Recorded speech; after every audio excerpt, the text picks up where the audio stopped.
제가 제일 많은 상담을 받는 사례 중에 하나가 남편의 경제적인 무능함.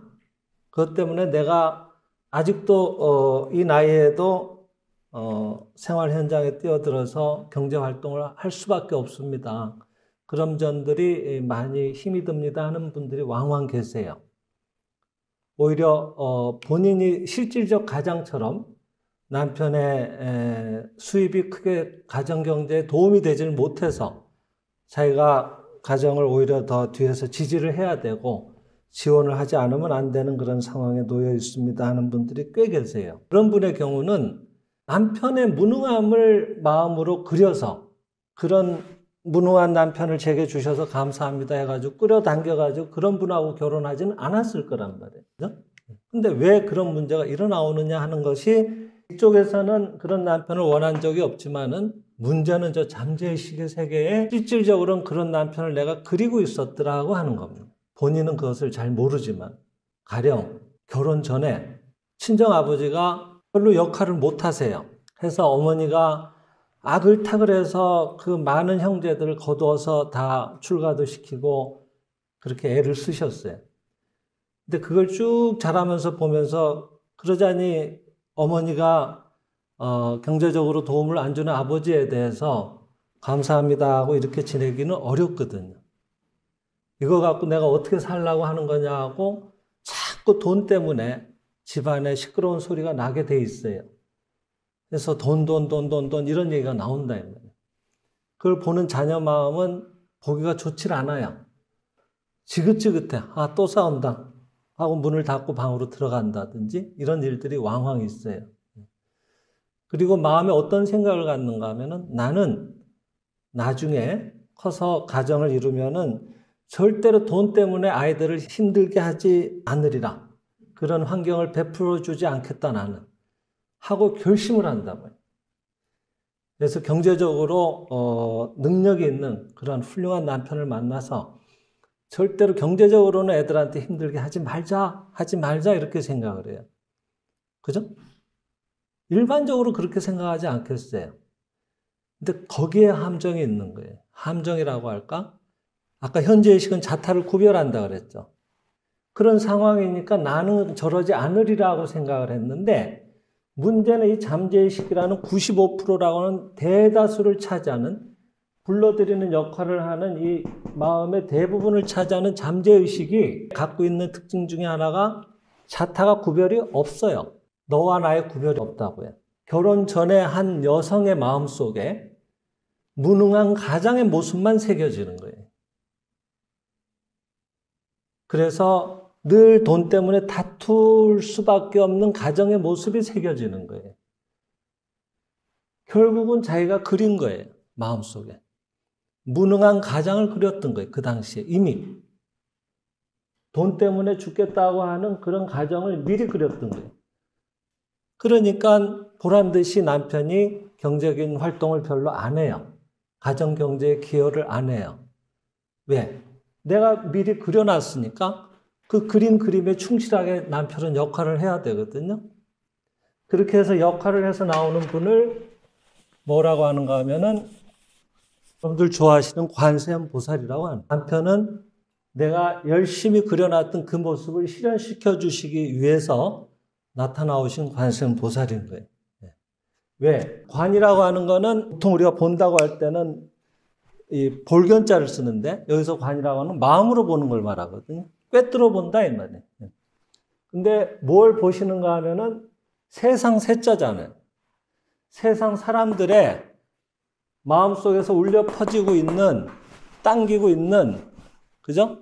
그 모습을 보시고 그 소리 세상 사람들의 마음속에 울려 퍼지고 있는 그 소리 마음의 소리의 모습으로 그래 여기 있다 네가 그렸던 무능한 남편 여기 자 있다 하고 갖다 주시는 보살의 역할로 온 우주가 작동을 하고 있거든요. 모두가 모두에게 있어서 관세음보살이거든요. 왜? 나를 구원해야 되니까. 온 우주에 있다고 하면 유일한 것은 신뿐이고 부처뿐이고 선뿐이고 선이라고 하는 건 모든 좋은 것을 말하는 거예요. 우리를 살리는 작용밖에 없거든. 그게 진실이거든. 그 깨달음에 이룰 수 있도록 도와주시기 위해서 온 천지가 지금도 작동하고 있거든. 그러니까 항상 내 마음의 상태를 보시고 거기에 나타나오시는 거예요. 서로가 서로를 돕는 거죠. 그 남편이야말로 어떻게 보면 진짜 감사해야 될 분인 거예요. 그리고 남편의 경제적인 무능이 사라지려고 하면은 그 무능한 남편의 모습에 감사하는 게 아니라 지난날 내가 무능한 아버지다, 무능한 한 가장의 모습을 마음으로 깊이 깊이 심판하고 봐왔던 그 모습이 시각이 내가 좀 부족했구나, 생각이 짧았구나, 내가 그렇게 봤으니까 이 남편이 이렇게 나타나왔다는 것도 맞아요. 그것도 진실이에요. 하지만은 거기에는 두 가지 측면이 있습니다. 그 무능한 남편에 대해서 감사가 어려운데 마침내 감사에 이르고 그래서 근본적인 끌어당김의 법칙을 완성하기 위해서는 아까 방금 말씀드렸듯이 무능한 아버지라고 봤던 한 가장을 바라봤던 그런 내 냉정한 심정, 그것을 거울처럼 관세음보살로 남편이 나타나왔다고 하는 것, 그것을 먼저 아는 것이에요. 이게 법칙적으로 아는 거예요. 심은 건 반드시 거둬야 돼요. 방법이 없어요. 내게서 나간 것이니까. 그러니까 그렇게 해서 나간 게 되돌아올 때는 한편으로 보면 냉혹해요. 법칙은 그런 면에서 냉혹합니다. 빈틈이 없죠. 하지만은 그 법칙의 이면에는, 반대 측면에는 어떤 작용이 있는가 하면은 그런 관세음보살이 없이는 내 마음에서 뭘 끌어당겼는지 알 길이 없어요. 자기를 못 들여다봐요. 세상 사람들은 얼마나 자기 중심적인가 하면요, 이런 얘기를 들어도 이따 나가면서 오늘 어떤 얘기가 좋았습니까 하면 사람마다 다 달라요. 좋았던 부분이. 자기가 필요한 부분만 듣거든. 예전에 이런 훌륭한 가르침을 이렇게 들으시고 구이사 가츠미 선생이라고 이 생민실상 저자이신 다니구치 마사루 선생의 자칭, 하칭 제1제자입니다. 그분이 이제 이 생민실상을 읽어보니까 참 좋거든요.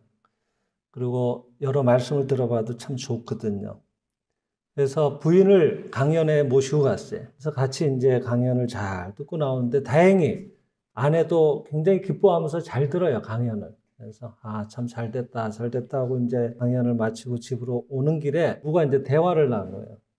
아까 참 열심히 듣던데 오늘 강연 참 좋았지. 그러니까 부인도 예, 참 좋던데요 하고 얘기를 하는 거예요.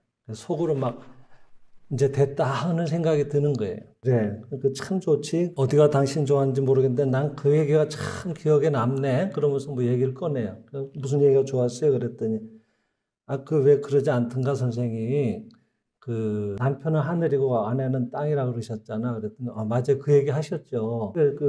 아내는 땅이고 하늘이 우박을 내리든 비를 내리든 뭐든지 예 하고 이렇게 순종적으로 다 받아들여서 그래서 거기에서 놀라운 생명을 잉태하고 그와 같은 것이 아내의 도리고 덕성이다. 남편에 대해서 무조건 예 하는 생활을 해야 된다고 그러지 않던가. 그게 난 참 기억에 남던데 그랬더니 부인이 깜짝 놀라는 거예요. 그런 얘기가 있었어요? 그러는 거예요. 그러니까 이제 이분은 실망을 했지. 얘기를 들어주고 이제 앞으로 내가 뭐라 그러면 뭐든지 예 할 줄 알고 기뻤는데 웬걸? 그런 얘기를 들은 적이 없다 그러거든. 기가 막히잖아요. 당신 뭐가 좋았는데? 그러면 그랬더니 왜 아까 당신 얘기한 대로 남편은 하늘이고 아내는 땅인데 그 하늘은 그렇게 무량하게 넓어가지고 한없는 아량으로 대지를 머금어야 된다, 품어야 된다 이런 얘기를 하셨잖아요. 난 그게 너무너무 좋던데 그랬더니 이 선생은 또 그런 얘기가 있었나 이러는 거예요. 똑같은 자리에 앉아서 똑같은 분한테 똑같은 얘기를 들어도 자기 필요한 것만 듣고 있더라 하는 거예요. 그래서 우리가 마음의 법칙을 공부하고 관세음보살로서 나타나온다는 그런 역할에까지도 깊이 이해를 가져서 그런 자기를 돌아볼 수 있는 기회를 우리가 자꾸 이렇게 못 갖게 되면, 갖지 못하게 되면은 웬만한 인격자가 아닌다면 자기를 잘 보기가 어렵습니다. 그 다 자기는 잘하는 거로 알거든요. 자기를 중심으로 생각해 버린다. 그 사이에 상대방이 상처받고 힘들었고 하는 것을 알 길이 없어요. 그러니까 그런 모습으로 나타나 주는 게 어떻게 보면은 아들의 일처럼 내가 더 이상 엇나가지 않도록, 마음을 거칠게 사용하지 않도록 나를 이렇게 안전에 제자리로 돌려놓는, 안전한 길로 돌아올 수 있도록 도와주는 역할을 하는 그런 또 측면이 있다 이 말이에요. 관세음보살의 작용이라고 하는 건요. 네. 그러니까 그런 걸 깊이 헤아렸을 때 비로소 감사가 가능해지지 않겠냐는 거예요. 무능한 남편한테 감사를 하자고 하니까 힘이 드는 거예요. 무능한 남편이 뭐가 감사해? 이렇게 생각하지 않겠어요, 당연히. 지난날 나를 중심으로 생각했던 아버지가 그렇게 경제적인 역할을 못 하실 때 무능하다 또 그걸 갖고 어머니는 맨날 이거 갖고 어떻게 살라 그래야 하고 또 뭐라고 잔소리를 하시면은 에잇 하고 뭐 또 큰 소리가 나오고 이렇게 됐다 이 말이에요. 그 상황이 너무너무 싫었거든. 근데 그렇게 싫을 수는 있지만은 그거는 한 면만을 본 거예요. 자기를 중심으로.